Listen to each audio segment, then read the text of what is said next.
Bienvenidos a esta su edición semanal del Entretenólogo. Mi nombre es Lisandro Mesa de los Cobos y con esto arrancamos.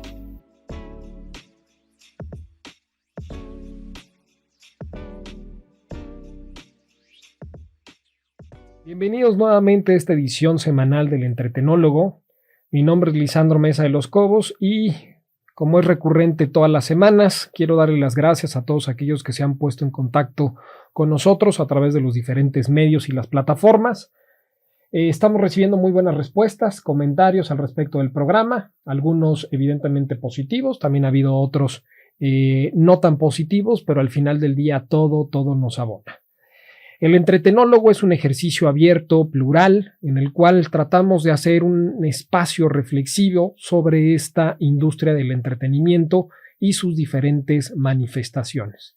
Es por eso que creo que puede haber muchos comentarios críticos o sobre todo creo más bien argumentos válidos que pueden tener otro punto o perspectiva de vista al respecto de la industria y sus manifestaciones. Entonces, agradecerles a todos ustedes por ello. De hecho, en relación a la semana pasada y sobre todo en la película Another Round, que es de estos profesores daneses que buscan a través de el uso del alcohol encontrar nuevamente vida en su día a día. Digamos que hubo bastantes comentarios muy llamativos en este sentido, sobre todo porque es una forma muy cómica de ver esta celebración de la vida, de este renacimiento de la Edad Media, pero también algunos otros que decían lo opuesto. Digo, simplemente fue un ejercicio de un productor danés que así lo consideró y a su servidor, la verdad, me hizo mucha gracia la forma en la que se abordó este tema. Pero bueno, para el capítulo del día de hoy vamos a hablar al respecto de la industria editorial y en específico porque el día 26 de mayo se conmemora, en este caso, lo que es el lanzamiento de la primera edición de una de las novelas más conocidas de lo que se le conocería como la novela gótica en el mundo. Así es, estoy hablando de el libro o la novela llamada Drácula, la cual es escrita por el autor irlandés Bram Stoker y publicada por primera vez en el año de 1897. Considerada como una de las obras más influyentes y famosas en el género de los vampiros. Drácula ha dejado evidentemente una huella perdurable en la literatura y sobre todo en la cultura popular, que incluso hoy, año 2023, sigue siendo tema a discusión. Y es una de las cosas que hablaremos en la parte final de este episodio. Pero bueno, para todos aquellos que no han tenido la oportunidad de leer esta novela o de ver alguna de las interpretaciones que se hicieron posteriormente en la pantalla grande, me permito relatarles un poco de qué se trata. La historia se desarrolla en la época victoriana y sigue evidentemente lo que se le conoce como la narrativa epistolar, presentando una variedad de documentos como cartas, diarios y transcripciones de grabaciones en relación a lo que se vivía en aquella época. El protagonista, es decir, el conde Drácula, es un vampiro inmortal de origen transilvano que se embarca en una búsqueda para expandir su dominio, vamos a ponerle entre comillas, maligno en toda Inglaterra. La trama se desencadena cuando un joven abogado de nombre Jonathan Harker viaja a Transilvania.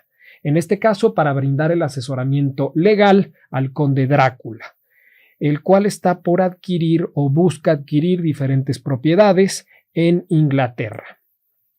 Sin embargo, al poco tiempo de estar directamente en lo que son los palacios o los aposentos del conde Drácula, Harker se da cuenta de la verdadera naturaleza de su contratante y por ende se convierte en su prisionero.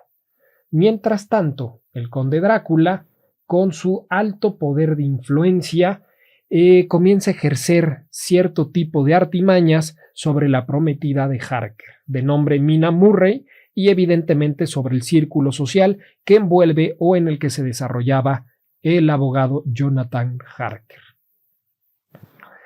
A medida que va transcurriendo la historia, se conforma un grupo de valientes personajes, todos estos liderados por el profesor Abraham Van Helsing, para tratar de destruir o eliminar, en este caso, la figura de Drácula y así liberar a Mina de su poder, de su influencia, y también a todo el pueblo transilvano.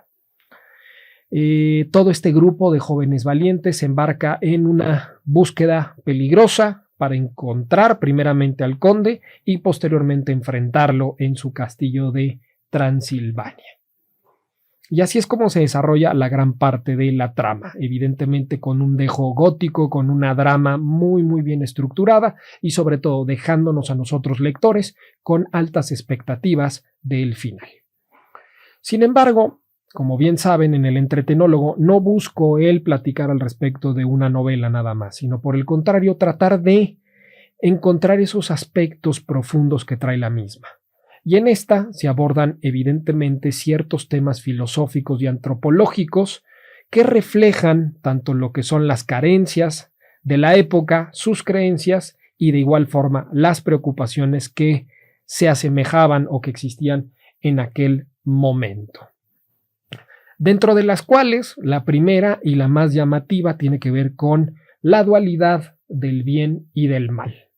Es decir, Drácula explota la lucha entre el bien y el mal, personificada evidentemente entre lo que es esta búsqueda de los personajes, del abogado y demás jóvenes valientes para tratar de detenerlo, en donde pues evidentemente se van a evidenciar los dilemas morales que se enfrentan los protagonistas de cómo tratar de combatir el mal sin caer en él, es decir, sin caer en el mal. Entonces viene esta dualidad muy llamativa.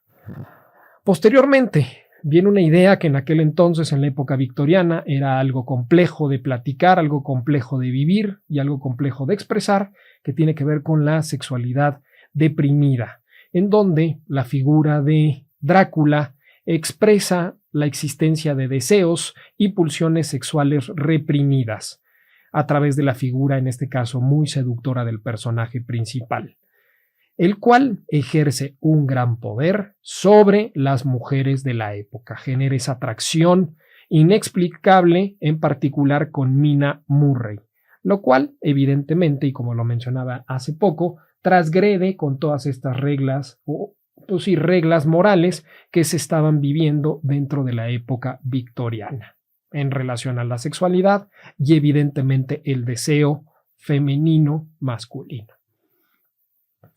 De igual forma, también existe algo que se le llama el temor a lo desconocido y la xenofobia.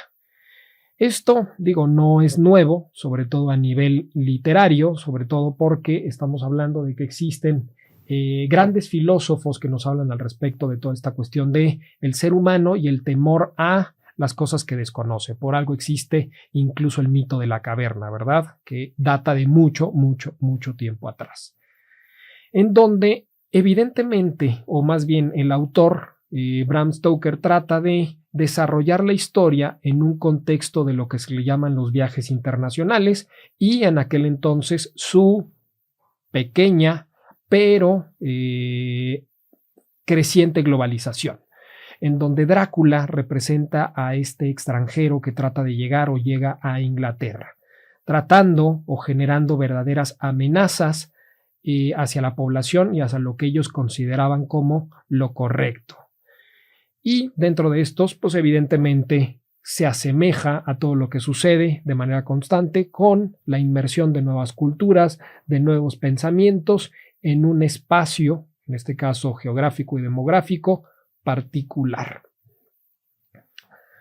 En cuarto también viene esta lucha entre lo que es la ciencia y la superstición.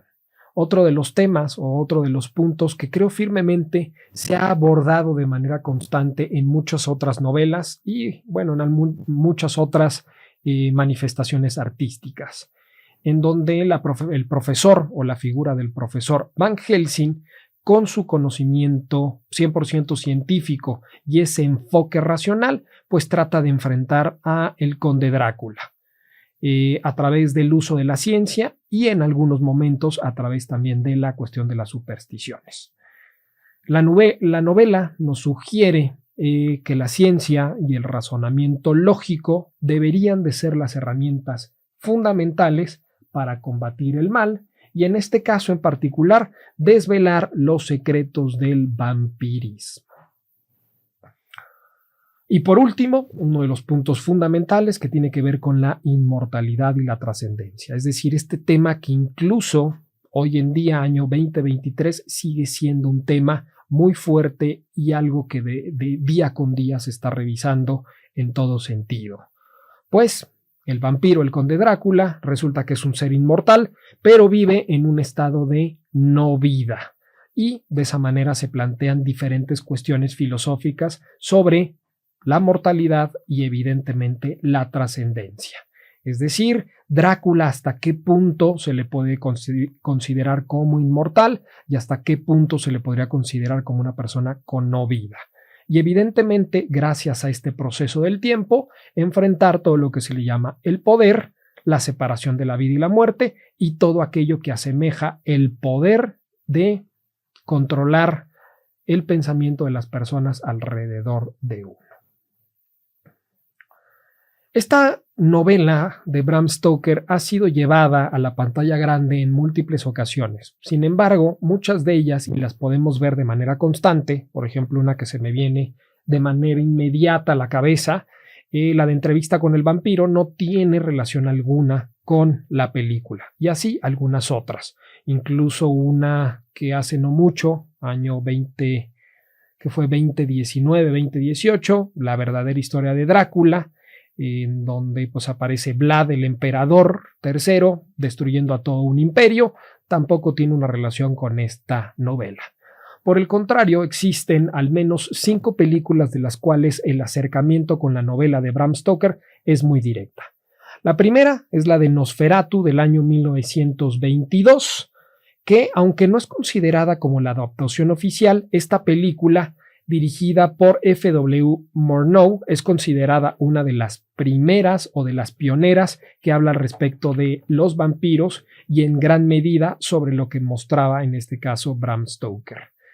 Existen algunas modificaciones clarísimas en la trama y también en la captura de la esencia del terror gótico, sin embargo, de todos modos mantiene esta siniestra idea de una novela característica por el gótico.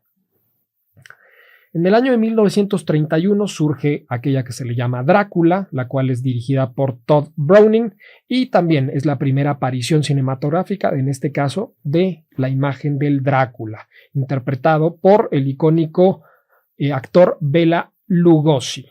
En general, sus términos, o en este caso sus elementos visuales y estéticos, están 100% reflejados sobre el personaje de Drácula y no así sobre la otra idea filosófica o antropológica que hablé hace algunos minutos. En 1992, es decir, muchos años después, ya empieza a surgir, en este caso, la verdadera interpretación del libro de Bram Stoker, en la cual ahora es dirigida por el grandísimo Francis Ford Coppola. En esta adaptación cuenta con, evidentemente, el personaje de Gary Oldman, creo que la mayoría de nosotros la vimos, en el papel principal, y ahora sí representa la estética visual y narrativa de una manera impresionante de la verdadera novela.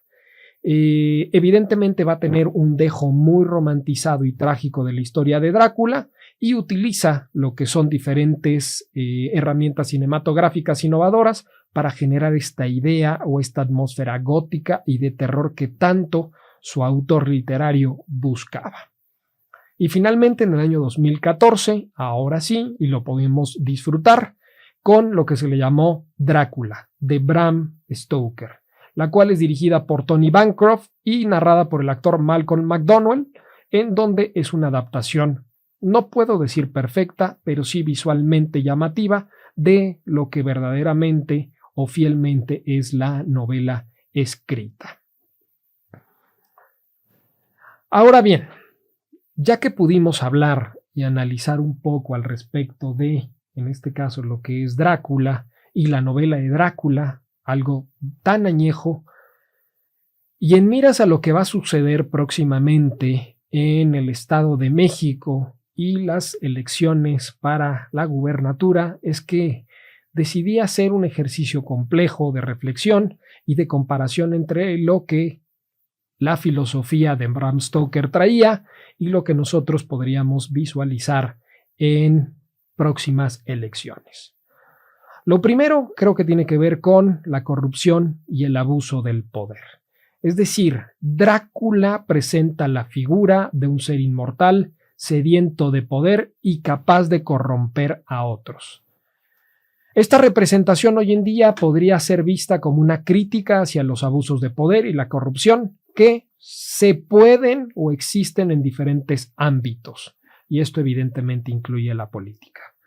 Podría simbolizar los peligros de líderes o de figuras políticas que buscan aumentar su poder y con ello ejercer su influencia destructiva. Segundo, el miedo hacia lo desconocido. ¿Y por qué voy en este sentido?